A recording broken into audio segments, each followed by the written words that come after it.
कांग्रेस का प्रोटेस्ट भी है। हमारे साथ युवा विधायक हैं शीशपाल केरवाल जी, उनसे भी बात करेंगे। शीशपाल जी, वोट चोर गद्दी छोड़, आपकी पूरी तैयारी हो चुकी है इसको लेकर के।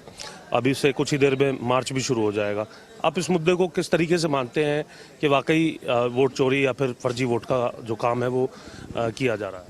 देखिए, ये जो वोट चोर है, ये जो राहुल जी ने जब प्रत्यक्ष प्रमाण दिए उसके बाद ये तय हो चुका था कि वोट बड़े पैमाने पे चोरी किया गया है। और मैंने बिहार में मैं गया हूँ, वहाँ भी मैंने देखे जो 75 लाख जो वोट काटे गए हैं, जीवित व्यक्तियों को मृत घोषित कर दिया गया है। और जिसके साथ कुछ साथियों के साथ तो एक वीडियो भी जारी की राहुल जी ने, उनके साथ चाय पी रहे हैं। और हमने भी उन मृत व्यक्तियों के साथ वहाँ पे चाय पी है, हाथ मिलाया है। और मोदी जी और भारतीय जनता पार्टी की जो कहते हैं कि अमृत काल और ऐसा काल है, इस काल में मृत आदमियों के साथ भी हाथ मिलाया जा रहा है, चाय पिलाई जा रही है, इस प्रकार की हमने देखा।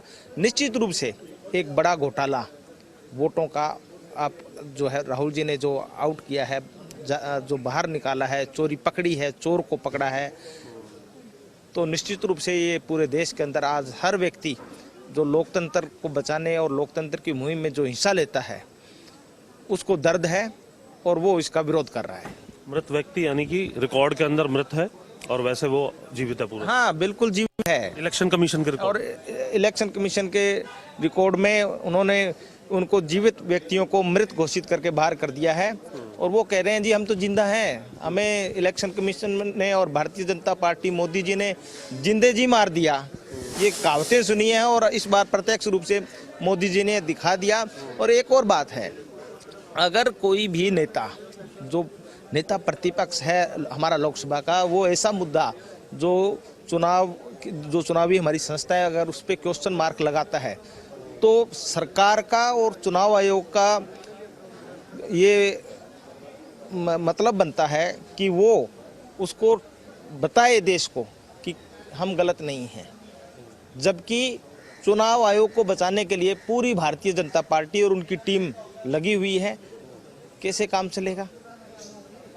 ये तो बिल्कुल संस्थाओं का दुरुपयोग कर रहे हैं।